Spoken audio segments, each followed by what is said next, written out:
have this conversation with your mind several times before it acknowledges that you are in charge and that you really mean what you say.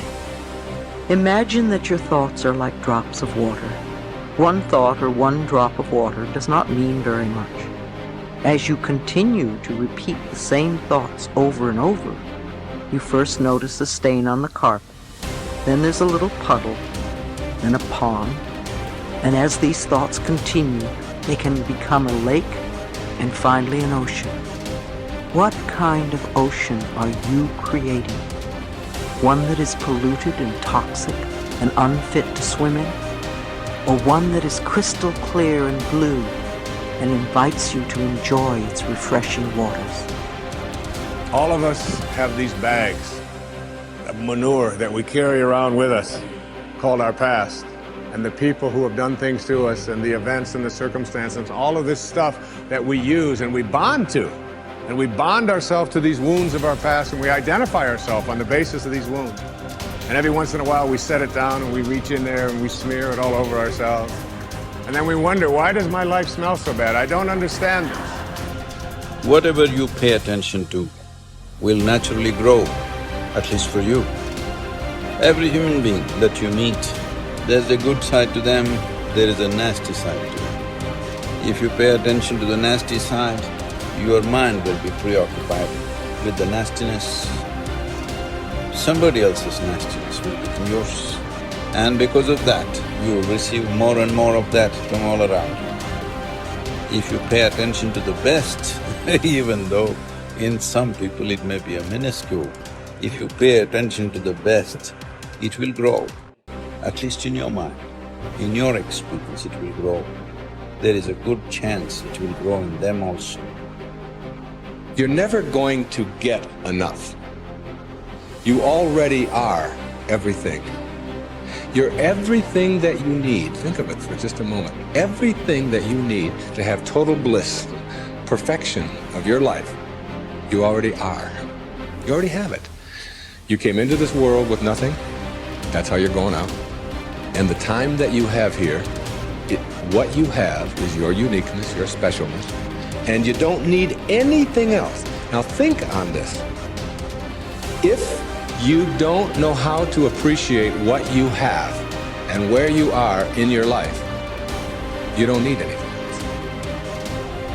Because if you do get something else, you won't know how to appreciate that either. You'll just want more.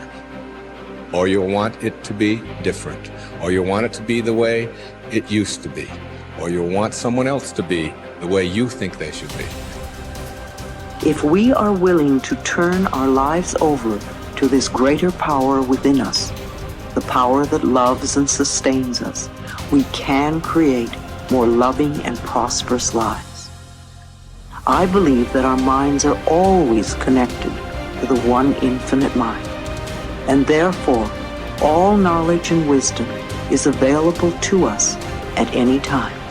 Nobody changes until they change their energy. When you change your energy, you change your life. See, it has nothing to do with the external activity that you're doing. It's got something to do with the internal systems as to how they're functioning. Essentially, it means neither your body, nor your mind, nor your chemistry, nor your emotions, nor your energy are taking instructions from you. They're doing their own thing. Once your machine is not in your control, being peaceful is impossible. I'll tell you, you get into your car and now you go there and you want to turn this way. You do this to the steering, it goes this way. Can you peacefully drive this car? Can you? No. Anxiety is natural, isn't it? This is what has happened to your vehicle. It's out of control. You've never done anything to find out where the steering wheel is, first of all. This is not that simple as a car, this is a super computer. Now the problem is most people have not even bothered to find the keyboard. They think if they do this, somehow it'll work. When you're given such a highly sophisticated machine, if you do not conduct it properly, it will cause many problems to you. By accident it's working. I want you to know this is made this way. If you hold your hands like this, it'll breathe one way. If you just turn it around, the very way you breathe, the breathing pattern itself changes in your lungs. You can try it if you want when you have the time. This way, this way. I'm saying everything that you do, fundamental changes are happening in this machine because it's such a sophisticated machine. It's more than a touch screen. If you just wish it, it will happen. When you have such a sensitive and sophisticated machine and you are operating like a blacksmith, then being peaceful seems to be difficult. Peace is not the highest goal in your life, it is the most fundamental requirement. Don't ever set peace as the highest goal. If you do that, you'll only rest in peace. You must see, to be peaceful is the first thing in your life, isn't it? If you want to do anything sensibly in your life, if you want to conduct any situation in your life sensibly, to be peaceful and happy is fundamental. All improvement in your life begins with an improvement in your mental pictures. We know that because of the law of correspondence, that your outer world tends to be a mirror of your inner world. This means that what you see on your outside, what you see in your relationships, your health, your work, your customers, and so on, tends to be a result of the pictures you have inside. We also know that your self-image controls your performance. Because the way you see yourself and think about yourself inside determines how you act on a day-to-day basis.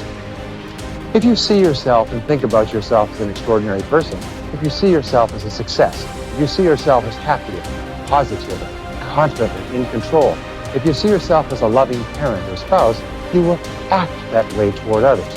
So therefore, all improvement in your life begins with an improvement in your mental pictures, with you consciously and deliberately selecting the pictures that you're going to allow your mind to dwell upon. And that word dwell is terribly important. When you dwell upon a picture, your subconscious mind, just as with affirmations, accepts the picture as a command and goes to work to bring that picture into your reality. It's the most phenomenal thing. Your subconscious mind controls your reticular activating system or your reticular cortex as well. The reticular activating system is very interesting. It's a small part of your brain. It's like a switchboard in your brain that controls all incoming impulses. Let me give you an example. If you begin to tell your brain that you intend to be a great success in your field, that you are going to move to the top, that you're going to be one of the most esteemed people in what you do, if you're going to make a lot of money, whatever it happens to be, this is accepted as a command. The reticular cortex switches on all these switches, and from then on, you begin to see all kinds of possibilities that help you move toward achieving that goal. Why is it that successful people move so rapidly toward achieving their goals? It's very simple. It's because they're thinking all the time, and as a result of thinking about what they want, they see all kinds of opportunities around them to achieve them. The average person doesn't even see, because the average person is so worried about how little money they have and how much their bills are, all the problems are, and the more they think about those things, the more they get them. Men and women with clear values, who are living their lives consistent with their highest aspirations, are those who have a deep sense of self-confidence and well-being. We also said that the most important value you can have is the value of integrity. Integrity is the value that guarantees all the others. Having integrity means that you will not compromise on what you believe to be right in any area. Integrity is absolutely essential if you want to capitalize on your strength.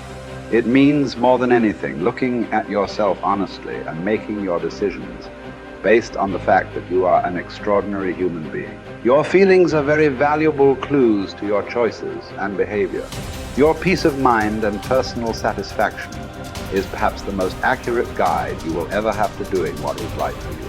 To follow your heart, you don't necessarily need to make dramatic changes in your life or in your relationships.